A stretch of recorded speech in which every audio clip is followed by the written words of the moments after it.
नमस्कार। 140 करोड़ की जनसंख्या वाले इस राष्ट्र में मात्र 4% जल संसाधन के साथ विश्व की 16% जनसंख्या रहती है।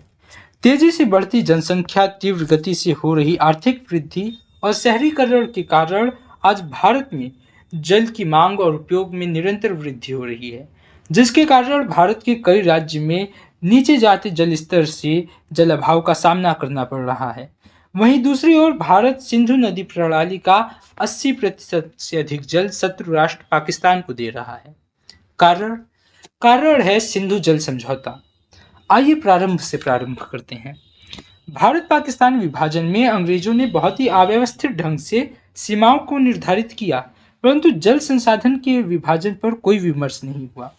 इसलिए अस्थायी उपाय के रूप में दोनों राष्ट्रों ने 20 दिसंबर 1947 को स्टैंड स्टिल एग्रीमेंट पर हस्ताक्षर किया, जिसका उद्देश्य था 31 मार्च 1948 तक यथास्थिति को बनाए रखना। ध्यान रखें कि यह समझौता तब हुआ था जब भारत पाकिस्तान के बीच में युद्ध हो रहा था, क्योंकि विभाजन के मात्र 2 माह के पश्चात 22 अक्टूबर 1947 को पाकिस्तानी सेना ने कश्मीर पर आक्रमण कर दिया था, जिसके परिणाम स्वरूप मात्र 4 दिन के भीतर 26 अक्टूबर 1947 को कश्मीर नरेश हरि सिंह ने भारत में विलय का निर्णय ले लिया। विलय पत्र पर हस्ताक्षर के बाद भी युद्ध जारी रहता है और स्टैंड स्टिल एग्रीमेंट की अवधि समाप्त हो जाती है।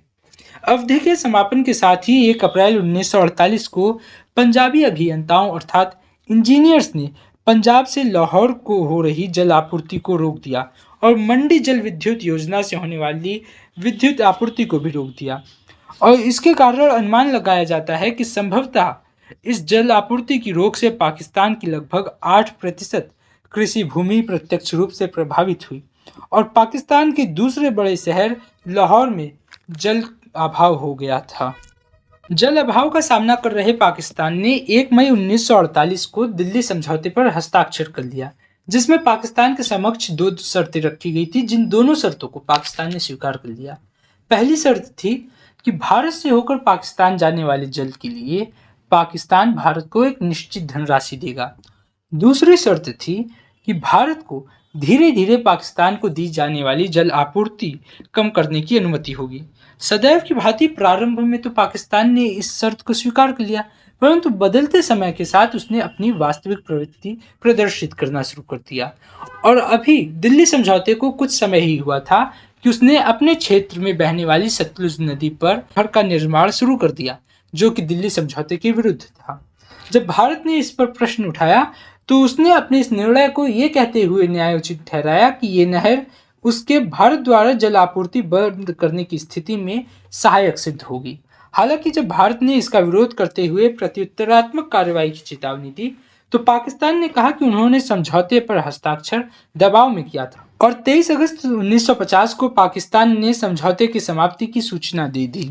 समझौते की समाप्ति के साथ ही सभी लोग इसके अन्य विकल्प की खोज में लग गए, परंतु दूसरी ओर प्रधानमंत्री जवाहरलाल नेहरू जी ने पाकिस्तानी प्रधानमंत्री लियाकत अली को पत्र लिखा, जिसमें उन्होंने युद्ध के स्थान पर शांतिपूर्ण माध्यमों से अपने बीच के विवादों को सुलझाने का प्रस्ताव रखते हुए किसी तीसरे पक्ष अथवा किसी ऐसे अंतर्राष्ट्रीय निकाय की मध्यस्थता का आह्वान किया जिसे दोनों राष्ट्रों के द्वारा मान्यता प्राप्त हो, जिस प्रस्ताव को पाकिस्तान ने सहर्ष स्वीकार कर लिया।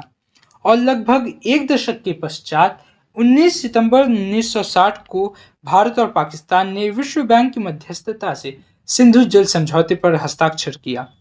यह समझौता प्रधानमंत्री जवाहरलाल नेहरू और पाकिस्तानी तानाशाह अयूब खां के बीच में कराची में हुआ, जिसके कुछ ही वर्षों के पश्चात सन 1965 में पाकिस्तान भारत पर पुनः आक्रमण करता है।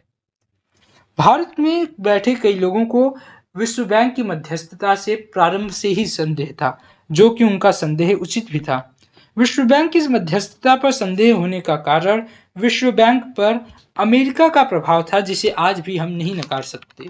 जब इस समझौते पर हस्ताक्षर हुआ उसके पूर्व पाकिस्तान एवं अमेरिका ने कई सारे रक्षा समझौतों पर हस्ताक्षर किया था, इसलिए अमेरिका के द्वारा पाकिस्तान का पक्ष लेना स्वाभाविक था। कहा जाता है कि समझौते के पूर्व विश्व बैंक ने संकेत दिया था कि भाखड़ा नांगल परियोजना के लिए वित्त पोषण तभी संभव होगा जब इन विवादों का स्थायी रूप से समाधान किया जाएगा। क्योंकि कोई भी निवेशक ऐसे राष्ट्र में निवेश नहीं करना चाहेगा जो भावी युद्ध की स्थिति में हो।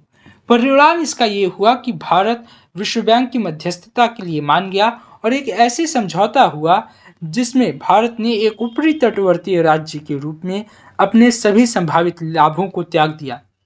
यदि आप ध्यान दें तो पाएंगे कि जल विवाद और कश्मीर विवाद समानांतर रूप से आगे बढ़ रहे थे। ऐसी स्थिति में हम अपनी जल आपूर्ति शक्ति का प्रयोग करते हुए कश्मीर के विषय का समाधान कर सकते थे, परंतु इसके विपरीत पंडित जवाहरलाल नेहरू ने विश्व बैंक को लिखे एक पत्र में बताया कि भारत और पाकिस्तान के बीच नहर जल विवाद का कश्मीर के विषय से कोई लेना देना नहीं है।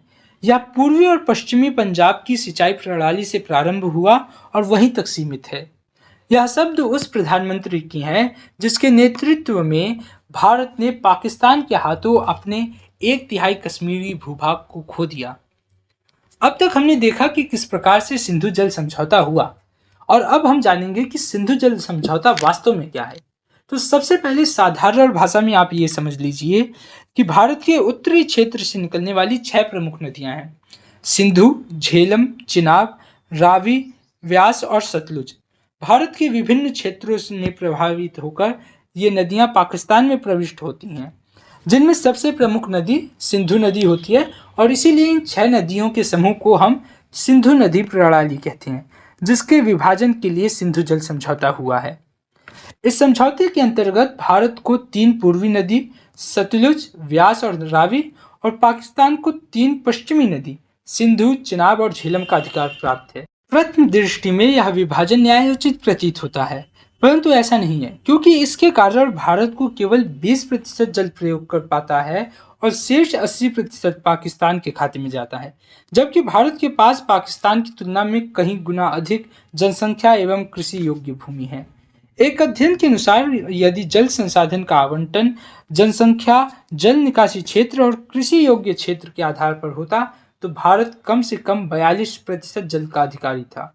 इसके अतिरिक्त यदि जल प्रवाह को भी ध्यान में रखा जाए तब भी यह समझौता गलत है, क्योंकि पश्चिमी नदियां जो कि पाकिस्तान के अधिकार के क्षेत्र में है, वह उस क्षेत्र से उद्भव होता है जहां हिमनद अर्थात ग्लेशियर की अधिकता है, जिसके कारण उनके प्रभाव में पूरे वर्ष अधिकता और स्थिरता रहती है, जबकि पूर्वी नदियों का प्रवाह वर्षा पर निर्भर करता है।